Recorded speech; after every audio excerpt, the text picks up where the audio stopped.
Once upon a time, there was a young couple, Jordan and Jesse, and they loved Sukkot.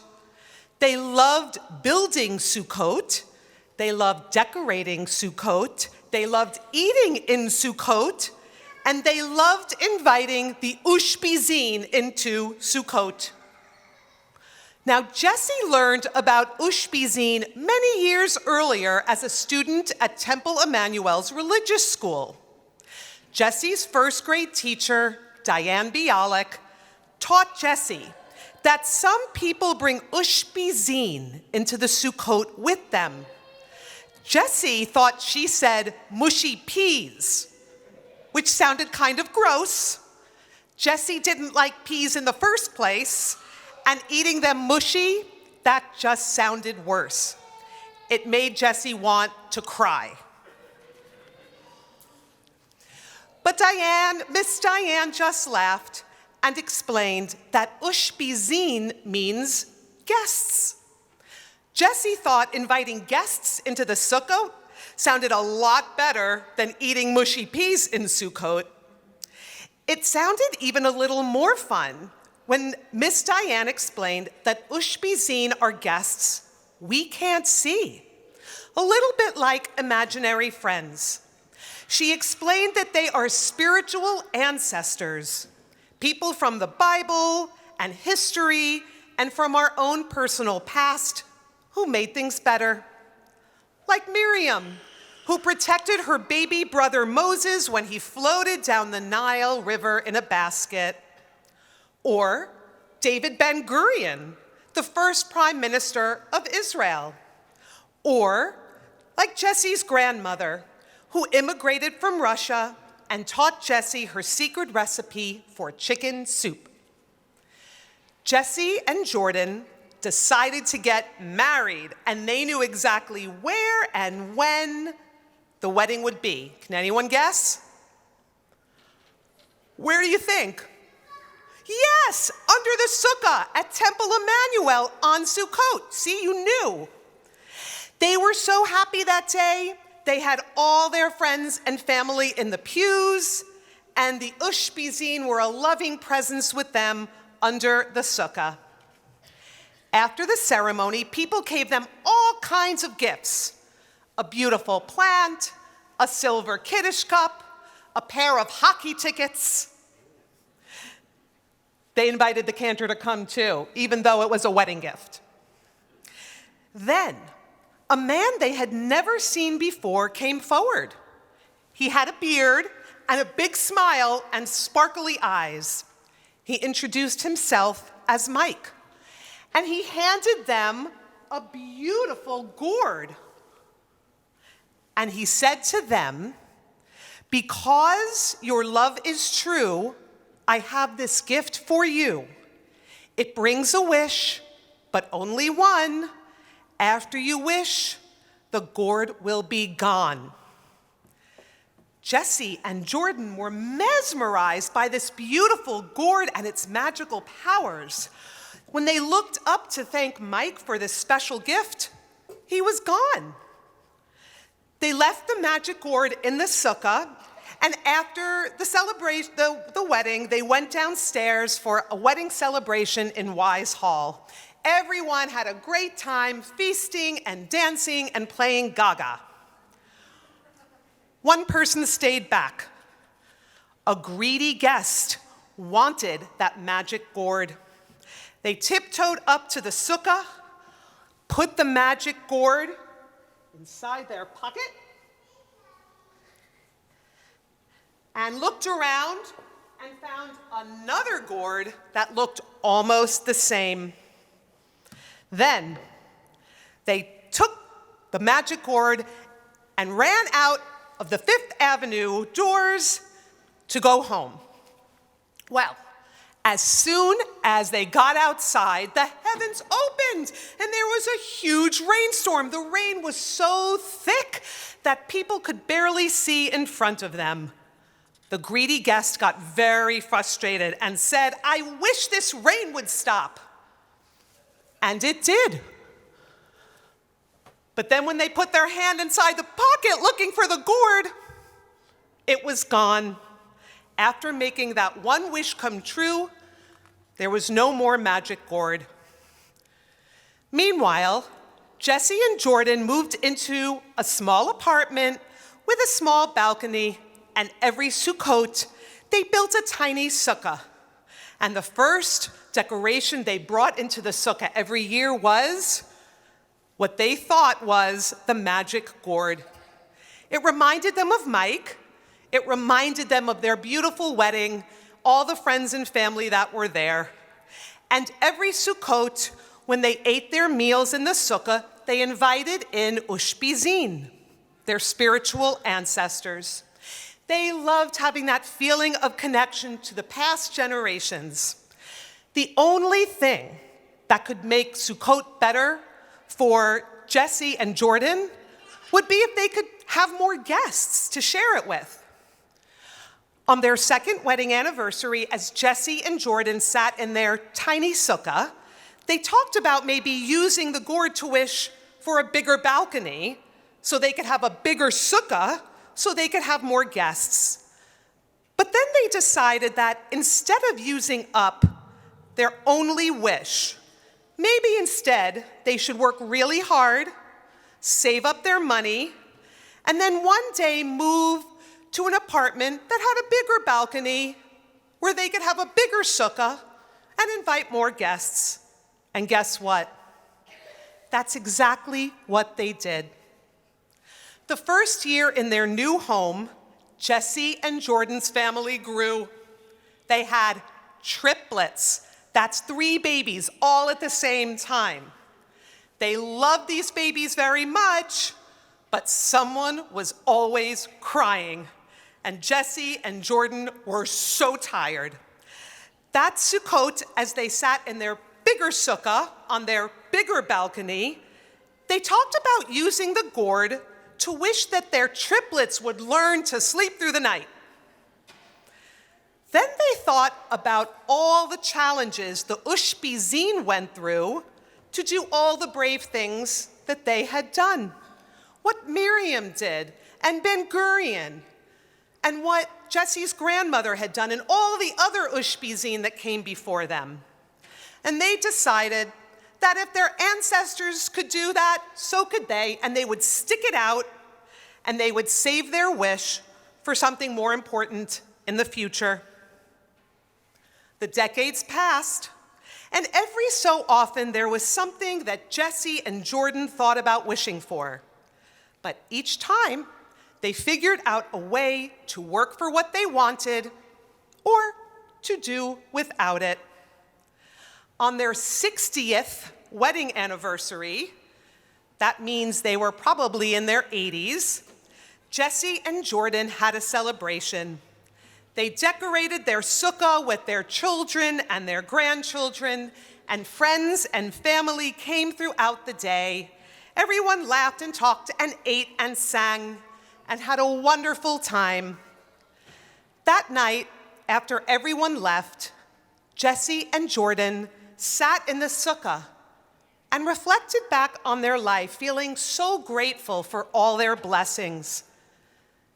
They thought about using the magic gourd to wish that they could live forever. But as they felt the presence of the spiritual ancestors of the Ushpizin in their sukkah, they realized that love and good deeds keep people alive all throughout time. They felt it was more important to give their children the gourd so one day their children could use it to make a wish. Well, this is a story that really has no end.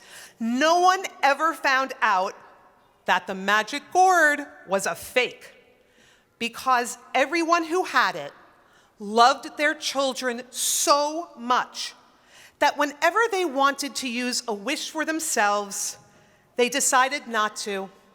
They did the best they could to make their dreams come true so they could pass the magic gourd down to the next generation. And guess what? That is still happening today. In fact, that is exactly what consecration, celebrating children beginning their Jewish education, is all about. It's the magic of lifelong learning, honoring our ancestors, gathering with friends and family, and keeping the joy of Judaism alive and growing. So, to learn more about consecration and the gift of Temple Emanu-El's religious school, here is our Director of Lifelong Learning, and his name happens to be Mike. Welcome, Mike Whitman.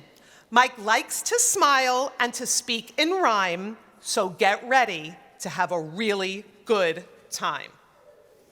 Thank you for the gourd. You're welcome, Rabbi Reines. Shabbat Shalom. We can do better than that. Shabbat Shalom. All right, here are some rhymes. We are so excited to have so many families here tonight. We are glad both that uptown and downtown families will unite. It's got to be louder than that. Today's Sukkot is at the center. In special huts, we invite you all to enter. In the sukkah, we will eat and dwell. We see the stars and oh, the etrog smell. All right, enough with the rhyming. We will miss our Shabbat dining. Let's get somewhat serious just for a moment. I know that you're patiently waiting. Jewish education. It starts here, today, right now. It's about our children becoming consecrated, and I can only think about what the future holds. Temple Emanu-El will serve as a rocket that launches each of our children into a world where lifelong learning becomes part of their identity. As our children grow through the community, we will begin to form bonds and model Jewish life for them. We will instill Jewish values of love, ahava, gratitude, hakarat hatov. They will learn the Torah as the engine of our people as they become b'nai mitzvah. We will travel to Israel together as a growing community. Our tweens, I know this might be like thinking so far in the future, so don't be worried.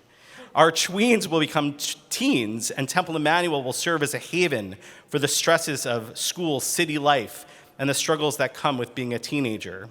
They will participate together in teen trips and eventually move on to college, where they will have the skills and tools to stand up to hatred.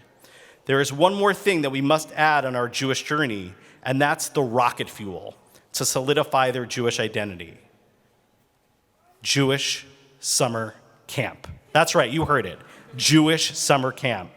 It's a unique and special experience because everyone is fully immersed in a community driven by love. They push harder to learn new things and to become more independent. You see, it was at URJ camp where I had the incredible opportunity to meet my wife and my entire family. First, I had the pleasure of meeting my kids before my wife, and now I have the privilege of raising 3 girls at URJ Crane Lake Camp. I've had the unique privilege of watching our blended family and our children thrive.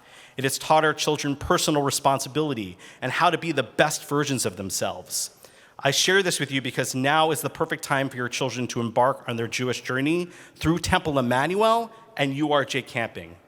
Each child tonight, as they become consecrated, will not only receive their very own Torah, that's right, very own Torah and consecration certificate, but money towards their first summer at a URJ camp.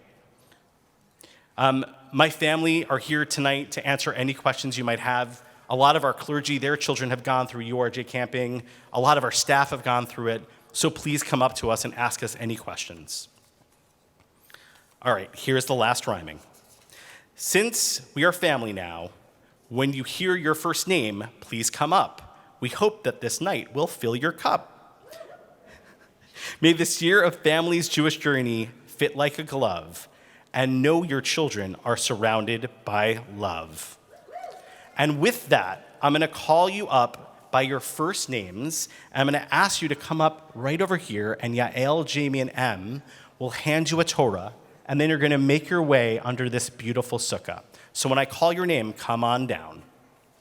Sloan, I'm going to go fast. Sloan, Morgan, Stella, Joseph, Maddie, Scarlett, Jack, Julian, Zachary, Jonathan, Henry, Rex, Piper, Ben, Evelyn, Amy, Alexa, Rose, Mila, Kepler, Carter, Eric, Ethan, Samuel, Lucas, Caroline, Reese, Nomi, Spencer, James, Gould, James Green, Axel, Brooke, what amazing names, Jeremiah, Adam, Claire, Aiden, Evie, Billy, Irving, Poppy, Sophia, Sydney, Maxwell, Ivan, Frederick, Bella, Noah, Arthur, Ella, Maya, Eliana, Luis, Joan, Sadie, Camden, Lily, Elijah, Jack, Luke, Elliot, Charlotte, Catherine, Penelope, Corinne, Kermit, Max, Zoe, Alexandra, Leah, Revis, Ashley, Georgina, Dylan, Arthur, Hazel, Sabina, Isla, Daniel, Bennett, Peyton, Jared, Poppy, Liv, Addison, Scarlett, Chloe, Dylan, Jackson, Jacob, Maxwell, Samantha, Nessa, and Henry.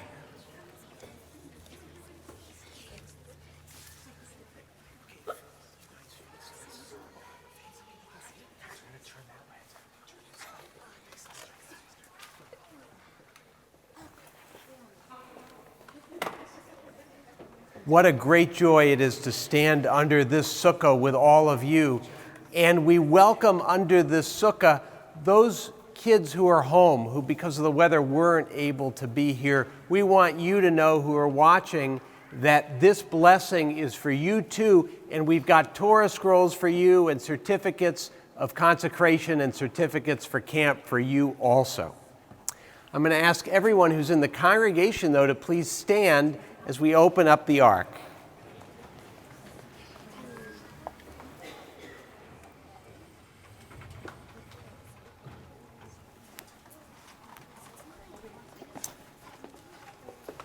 Okay, you got your Torah scrolls? Yes. All right, hold them tight. Our God, God of our ancestors, we give thanks for our children who have been entrusted to us as a sacred responsibility. May we find wisdom to raise them in the tradition of our people, the tradition of Torah and mitzvot, love and good deeds. May this be a moment of consecration no less for all of us than it is for them.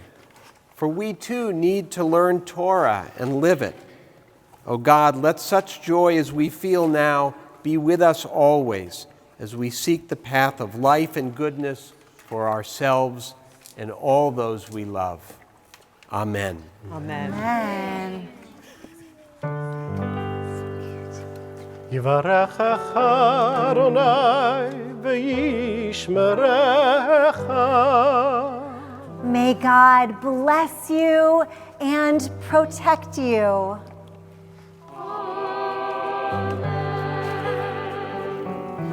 יאר אדוני פניו אליך ויחונך. May God's light shine on you and be gracious to you.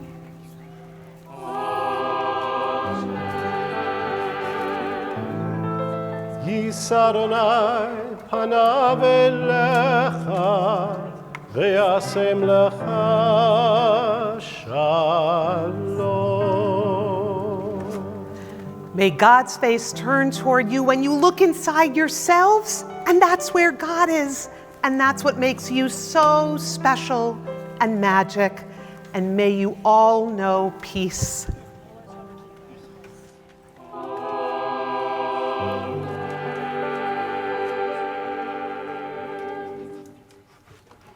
Now, we don't usually do pictures on Shabbat or the holidays, but we're going to make an exception tonight.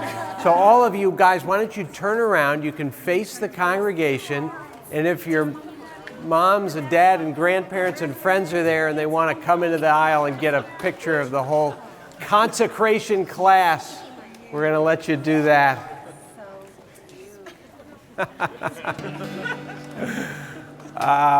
Great. Yeah, hold up the Torah. Absolutely.